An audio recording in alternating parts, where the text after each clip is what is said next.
Oh, haleluya, selamat sore, brother and sister di dalam Tuhan Yesus Kristus. Beberapa kali atau beberapa hari saya tidak tayang ya. Tapi pada sore ini saya ambil kesempatan untuk membaca firman Tuhan, lanjutan dari pembacaan spesiali dari kitab tulisan Lukas, Kisah Rasul atau Kisah Para Rasul, Kisah Perbuatan Roh Kudus di dalam Tuhan Yesus Kristus. Apa kabar, bro? Udah minum belum? Minum dulu ya. Minum kopi kita tuh enak ya. Enak. Baik. Beberapa hari ini dunia surat kabar atau media diwarnai oleh sebuah peristiwa di mana calon presiden Donald Trump ditembak ya untuk tidak mati, dan itu mengagetkan dunia. Apa yang kita bisa ambil pelajaran dari situ? Tentu kita ambil pelajaran yang pertama adalah bahwa kita harus hati-hati bahwa kematian ada di depan pintu. Yang kedua, namun jika kematian itu belum waktunya, ya nggak usah takut apapun yang terjadi ya. Sebagai orang percaya, kita berserah saja pada Tuhan. Tubuh nyawa kita serahkan pada Tuhan Yesus Kristus, sebab sesungguhnya Tuhanlah pemilik langit dan bumi dan segala isinya, termasuk engkau dan aku. Baik, kita lanjut pembacaan firman hari ini dari Kisah Rasul pasal yang ke-9 ya. Kisah Rasul pasal yang ke-9 ayatnya yang ke-23 sampai ayatnya yang ke-25 dari terjemahan baru 2 ya. Firman Tuhan seperti ini di sana. Ayat 23, beberapa hari kemudian orang Yahudi merundingkan suatu rencana untuk membunuh Saulus. Namun persekongkolan itu diketahui oleh Saulus. Siang malam orang-orang Yahudi mengawal semua pintu gerbang kota supaya dapat membunuh dia.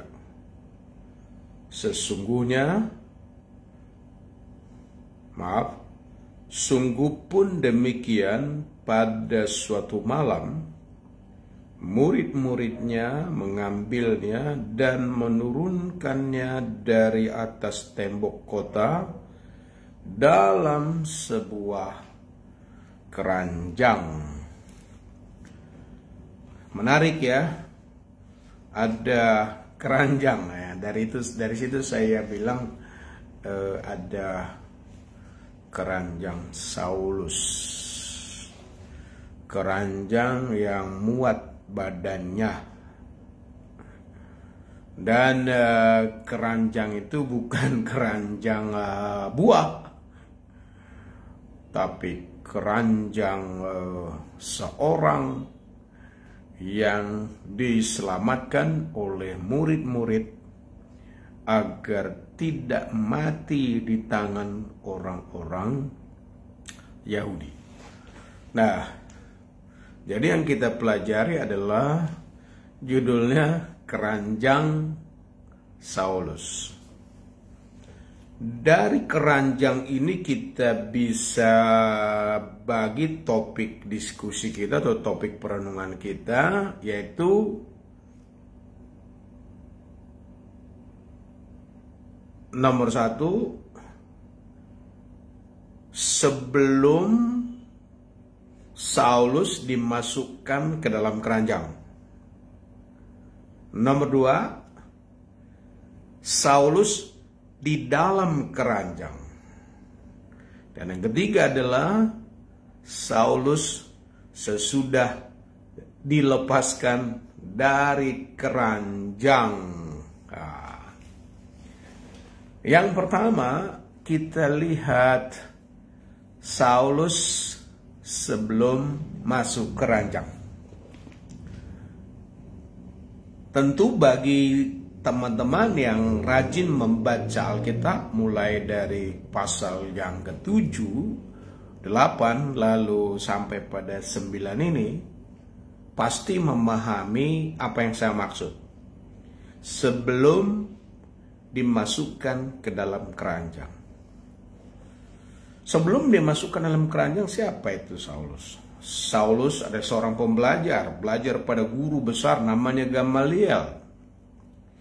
Sebelum dimasukkan ke dalam keranjang, dia seorang yang mengamalkan, melakukan apa yang dia pelajari dari gurunya. Sebelum dia dimasukkan ke dalam keranjang, dia adalah seorang yang betul-betul radikal terhadap apa yang dia sudah pelajari dari para gurunya.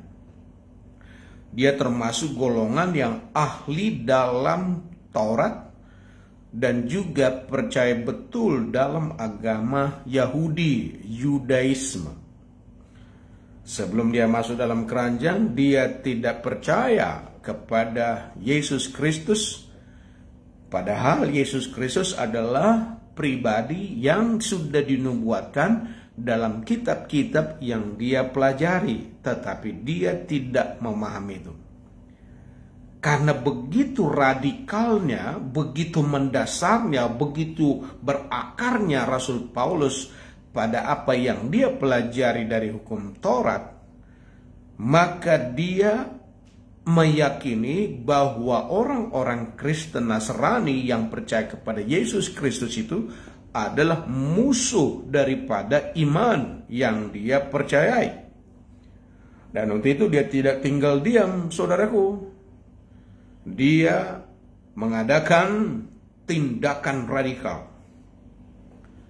Sebelum masuk dalam keranjang, kita ketahui bersama dia sudah bekerja sama dengan orang-orang Yahudi untuk menyiksa orang-orang Kristen dan membunuh Stefanus dengan merajam Stefanus pakai batu sampai Stefanus menghembuskan nafasnya yang terakhir. Saulus sendiri memang dalam Alkitab disebutkan dia tidak langsung melempar batu kepada Stefanus, tapi dia menjaga pakaian-pakaian orang-orang yang membunuh Stefanus. Artinya apa? Dia adalah seorang pemimpin yang mengadakan pembunuhan itu. Dia adalah Saulus yang bertolak belakang dan tidak sepakat dengan pribadi Yesus Kristus. Sangat radikal. Itu adalah Saulus. Dia seorang pembelajar. Apa yang dia pelajari dia amalkan. Apa yang dia pelajari dia radikal, dia mendasar, dia mengakar dengan apa yang dia pelajari itu sampai dia membela apa yang dia pelajari itu. Hebat ya. Ya, dia bukan orang percaya pada ajaran yang diterima secara biasa-biasa, tapi sangat mendasar, kokoh, kuat. Tetapi hal yang dia tidak tahu dengan apa yang dia pelajari adalah bahwa sesungguhnya Mesias yang dinanti-nanti oleh orang Yahudi yang dia pelajari sudah datang di dalam Yesus Kristus. Anak Allah Yesus Kristus sudah datang yang menyelamatkan seluruh umat manusia. Seperti yang dikatakan oleh Yohanes, karena begitu besar kasih Allah akan dunia ini sehingga dia mengaruniakan anaknya tunggal supaya siapa yang percaya padanya tidak binasa melainkan beroleh hidup yang kekal. Anaknya Yesus Kristus, anak Allah, itu yang tidak dipercaya oleh Saulus sebelum ia masuk di dalam keranjang. Dan untuk itu dia menyiksa, dia membunuh, dia memenjarakan orang Kristen yang percaya kepada Yesus. Tetapi haleluya, puji Tuhan, karena orang Kristen punya hubungan yang dekat dengan Tuhan Yesus Kristus. Saya sudah katakan, dia adalah seorang pembunuh orang Kristen, tapi kemudian dia ditangkap oleh Tuhan Yesus. Apa yang saya maksud dengan ditangkap oleh Tuhan Yesus? Ya, lihat dalam tayangan sebelumnya ya. Penangkap orang Kristen ditangkap. Nah, kita tahu bersama-sama dalam pasal 9 sesudah dia ditangkap oleh Tuhan Yesus. Dia buta, dia berpuasa. Dan dia tidak bisa berbuat apa-apa kecuali ada orang yang menolongnya. Yaitu tentu yang disuruh oleh Tuhan Yesus sendiri, Ananias. Meletakkan tangan padanya dan dia sembuh. Dan itulah titik balik daripada rasul ini. Dan tentu dia menjadi rasul sesudah itu. Itulah titik balik, point of return. Titik balik kepada Saulus. Sehingga dia mengakui bahwa Yesus adalah Tuhan karena dia bertanya, siapakah engkau Tuhan? Ya, itu pertanyaan yang sangat mendasar. Siapakah engkau Tuhan? Ketidakmengenalan seseorang kepada Kristus membuat tindakan-tindakan yang bertolak belakang dengan Tuhan Yesus kan. Nah, sesudah ia menerima Yesus Kristus, sekarang ia berbalik, menjadikan itu menjadi titik awal bagi dia berbalik 180 derajat. Yang tadinya ia menolak Tuhan Yesus, sekarang ia malah, tanda kutip ya, membela Tuhan Yesus, membawa nama Yesus kemanapun dia pergi. Dan dia menjadi pemberita Tuhan Yesus Kristus. Dia menjadi pemberita siapa itu anak Allah. Nah tentu kan orang-orang Yahudi dan juga tokoh-tokoh agama Yahudi kan merasa terganggu. Loh, ini orang dulu yang memimpin kita untuk melawan orang Kristen. Bahkan dan sekarang dia menjadi berbalik, menjadi lawan kita. Dan sudah banyak orang yang terpengaruh karena ajaran atau kesaksian yang dibawa oleh Rasul Paulus. Oh, akhirnya apa yang terjadi?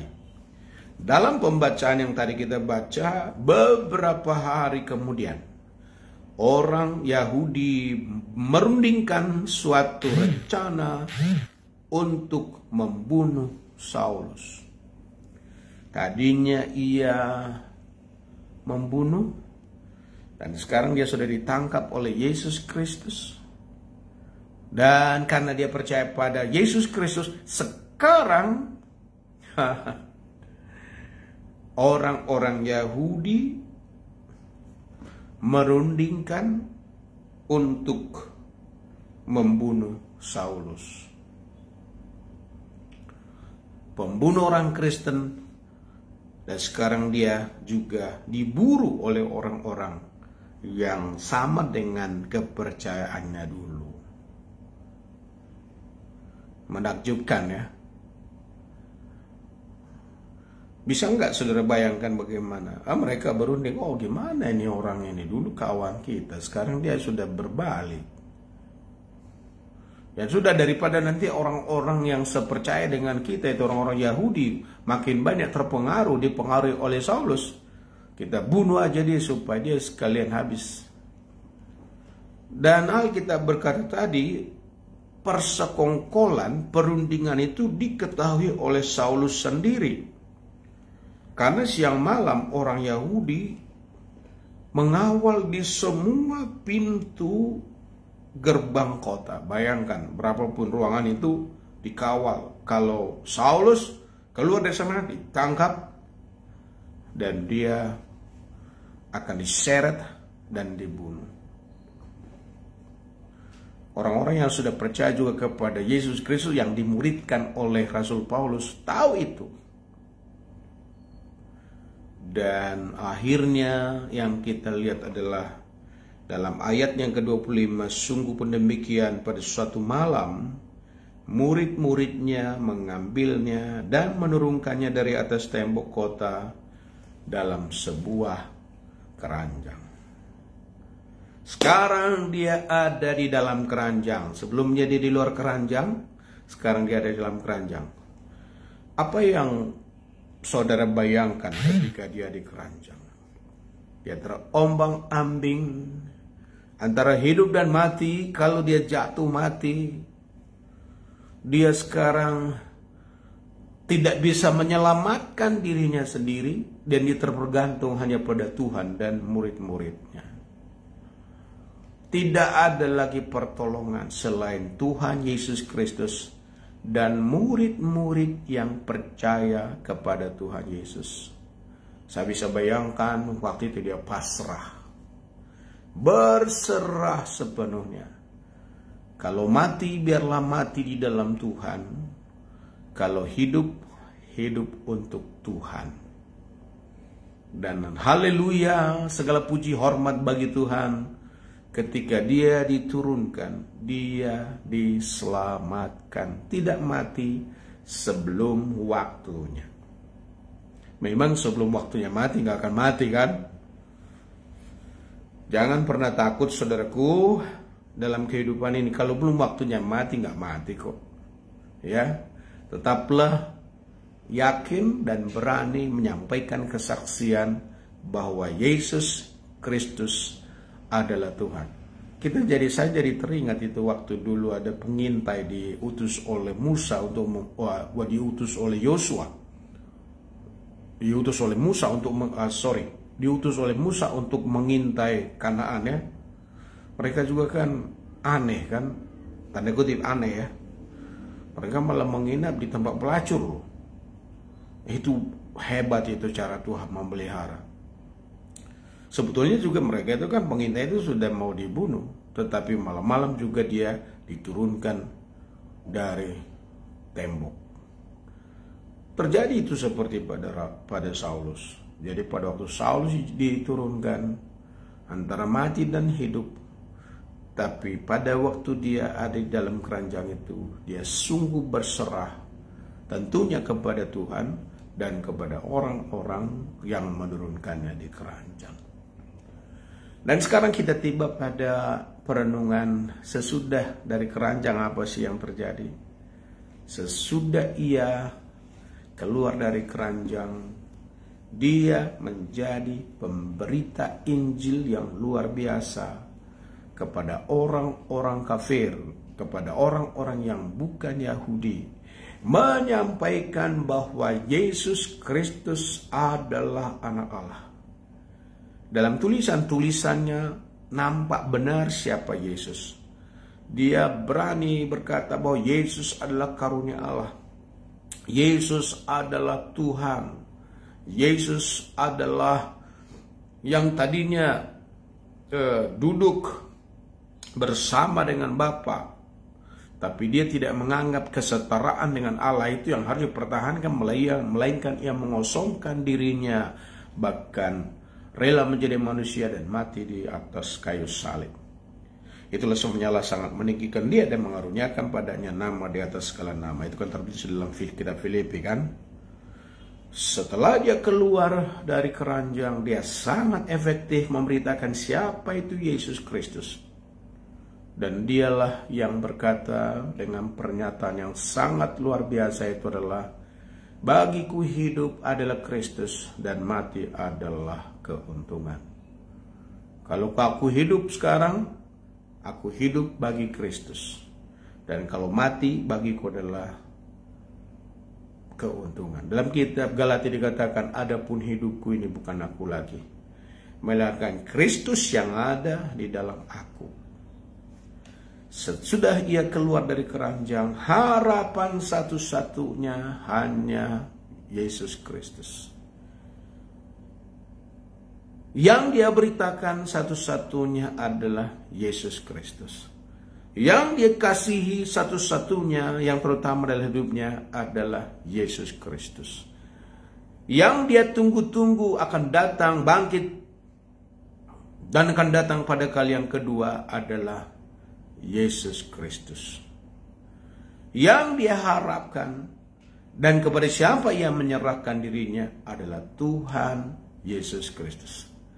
Karena itu, saudaraku, belajar dari keranjang Saulus ini, kita memetik pelajaran adalah ini. Ingatlah bahwa waktu, kehidupan, rancangan kita ada dalam kontrol Tuhan, ada dalam penguasaan Tuhan. Tidak ada alasan bagi siapapun, baik yang sudah mengenal Yesus dan tidak mengenal. Kamu bisa katakan, saya bisa, maaf, menurut kita hanya kita hidup. Enggak. Hidup ini ada di bawah kuasa Tuhan. Kalau Tuhan sudah bertindak, mau bilang apa? Ya, hidup ini ada di bawah kekuasaan Yesus. Dan kita nggak bisa bersembunyi dengan cara apapun. Segalanya Tuhan tahu dalam hidup ini. Dan kemudian ketika kita sudah ada dalam kesendirian, siapa penolong kita? Penolong kita hanya Tuhan saja. Dan ingatlah, sesudah keluar dari keranjang, tujuan kita adalah untuk tetap memberitakan Tuhan, tetap bersaksi bahwa Yesus adalah anak Allah yang sudah mati, bangkit kembali, naik ke sorga, dan akan datang lagi menjemput kita. Dan tidak lama lagi ia akan datang. Tanda-tanda sudah nyata. Karena itu bersiaplah. Terus ingatlah, keranjang Saulus mengingatkan kita, sebelum ada di dalam Yesus Kristus, pada waktu kita dalam Yesus Kristus, berserah sepenuh, dan sesudah ada dalam Yesus Kristus, tujuan kita satu-satunya hanya bagi Tuhan, bagi Dialah kemuliaan sampai selama-lamanya. Tuhan Yesus memberkati. Selamat sore, saudara-saudaraku, baik dari Indonesia, Barat, Tengah, dan Timur. Tuhan Yesus memberkati. Keranjang Saulus mengingatkan kita akan kehidupan sebelum, waktu dalam keranjang, dan sesudah itu. Hidup kita ada dalam 3 waktu itu. Tuhan Yesus memberkati. Bye-bye. Sampai jumpa lagi dalam kesempatan yang akan datang. Jika saudara merasa terberkati dengan apa yang saya sampaikan ini, silakan share, beri tanda point, beri tanda love, apapun yang saudara bisa lakukan, terserah, sebagai respon bahwa pemberitaan ini menjadi berkat bagi Brother and Sis. Tuhan Yesus memberkati. Bye-bye.